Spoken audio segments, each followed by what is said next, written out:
Hello and welcome. This is the 303 Introduction to Learning video. I want to just begin by making a couple of quick comments. At this point you probably have already maybe seen the day one video, and now this is the Introduction to Learning video. We ask a real simple question: why school? Why come to school? And we don't consider this a throwaway question at all.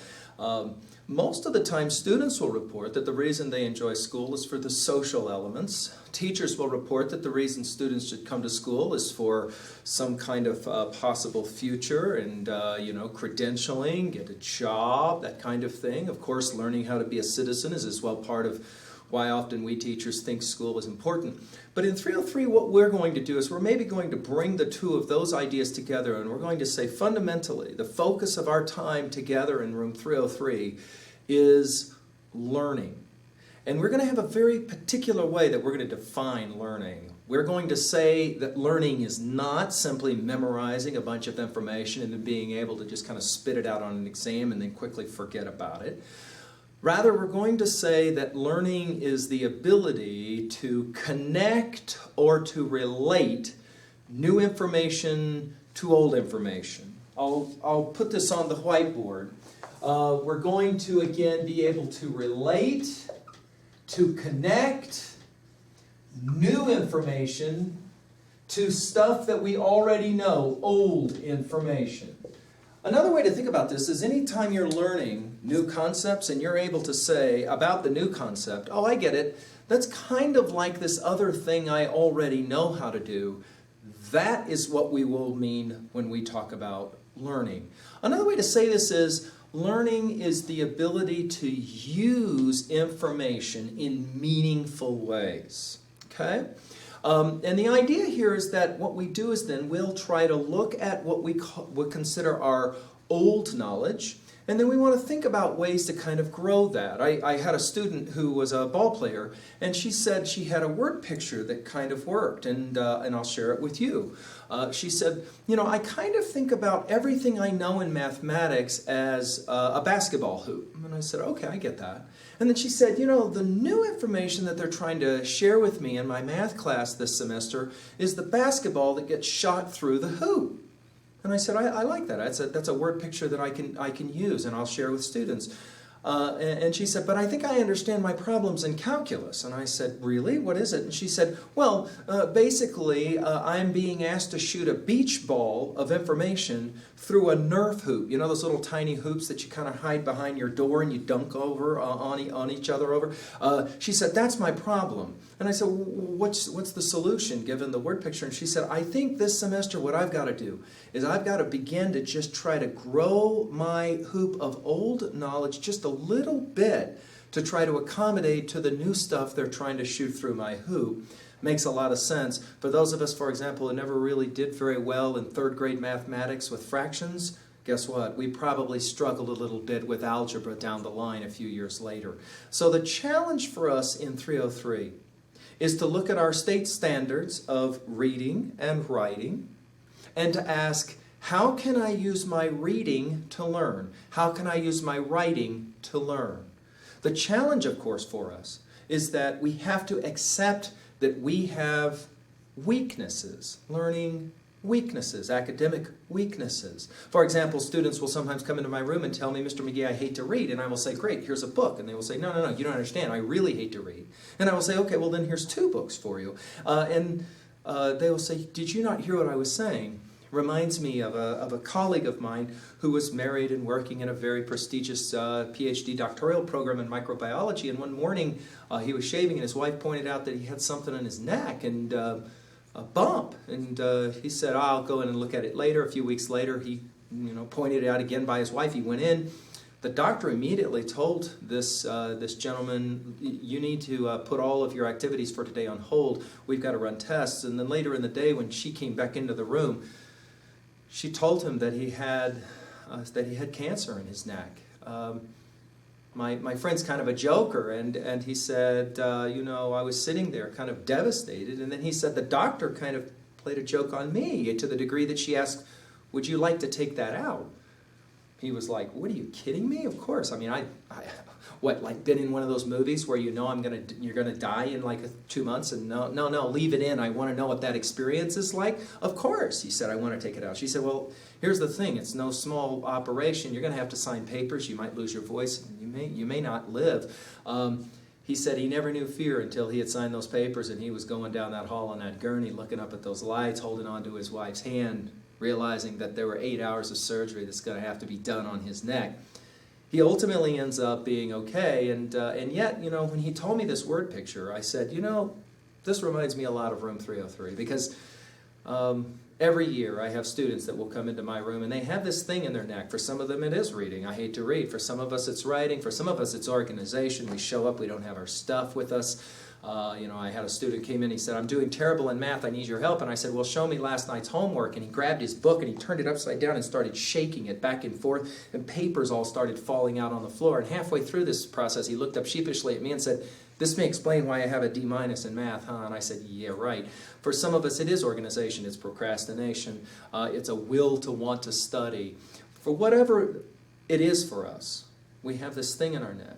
But I often will say to my students, it's not enough to admit our ignorance. Some of us like to wear our mathematics ignorance around like it's a badge of honor. Admitting is not enough. You have to have the honesty to admit that you've got this thing in your neck, but you've also got to have the courage, as my colleague did, to take it out. In many ways, that's what we do in here, is we identify our weaknesses, whatever that is, especially in the state standards of reading and writing. And of course, we include organization, because if you're not organized, we can't address either of those two. But then we have to improve. We have to get better. And so the challenge as you're thinking about the typed goals that you'll be working with is to ask, how can I do this thing of taking this thing out of my neck? But there's one other word picture that I share with my students because it's such a powerful one, and it says a lot about learning. And I think we forget this, which is often why we often will run from the potential learning experience. Because learning is kind of a mystery. My boy Mikey, I'll tell you 2 stories about him. My boy Mikey, he when he was really young, you know, he wanted to learn how to tie his shoes, and we showed it to him over and over again, and he never could quite figure it out. And you know, we're like, what's wrong with Mikey? Why can't he learn how to tie his shoes? And then finally, I remember one day in the summer, I showed him one more time. I'd shown him bunches of times, and he did it. He was so excited, and he did the same thing that all of us did when we learned how to tie our shoes. He undid it to make sure that he hadn't forgotten. And for the next couple of weeks, everywhere we go with Mike, he's tying and untying his shoes again. We're at the mall. Where's Mike? He's back there tying his shoes. Now, here's the thing I like to ask my pals who hang out in labs and study this stuff. You know, I'd shown my son many times before how to tie his shoes, and he couldn't get it. And then all of a sudden, he did get it. In fact, we're going to say he, quote-unquote, learned it. But here's my question, why that moment? What happened in the brain that all of a sudden allowed him to learn it at that moment? What's fascinating is that we don't really have a very good answer to that. There's kind of a mystery involved in the way that we learn stuff, and yet we do know that learning takes place, and this is the challenge for us when we're in 303. But Mikey grew up a bit, and then he wanted a bike like we all do, and so I brought him home a bike. I took it out the back of the truck, and it, of course, had training wheels on the back. And my son said, "Get those training wheels off. They make me look dumb."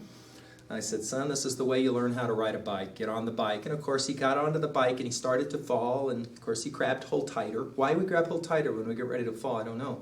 Grabbed hold tighter, and then all of a sudden the training wheels caught him. Like, sweet. I said, there you go. Mikey was a great rider of his bike on training wheels for several weeks. I remember the afternoon he came in. I think I'm watching a ball game, and he says, "Dad," and I said, "What?" He said, "I think I want to learn to ride my bike without my training wheels." I said, "That's fine." A few days later, he came home from somewhere with his mom. He gets out the van, and I'm standing next to his bike, only now there ain't no training wheels. He's scared.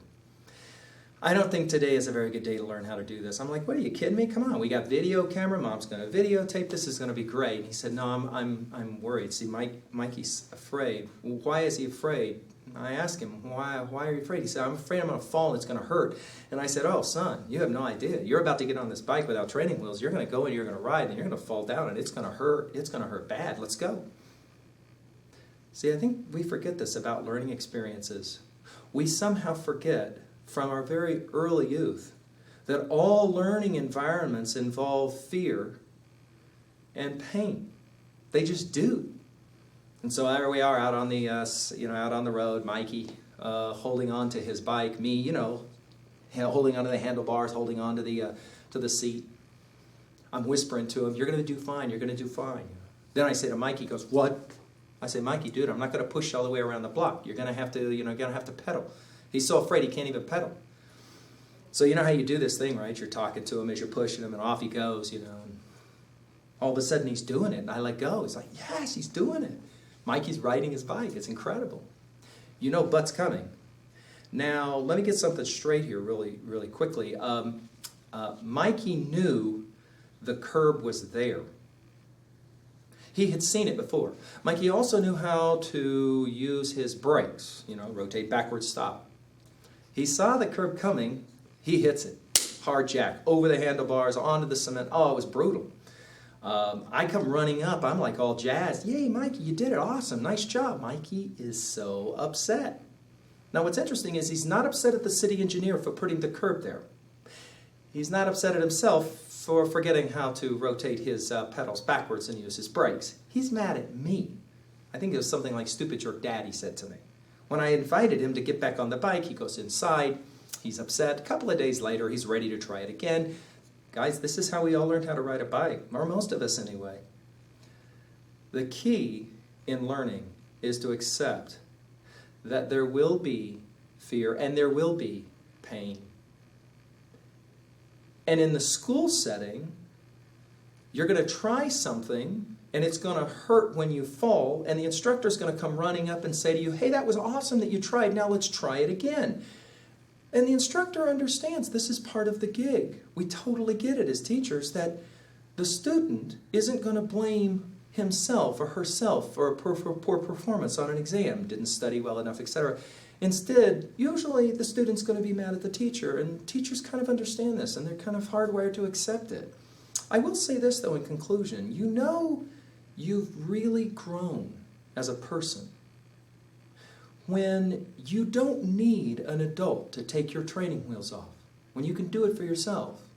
And then one of the cool byproducts of that is that you can then turn around and begin the process of helping somebody else, somebody younger, take their training wheels off. That's always kind of fun and exciting.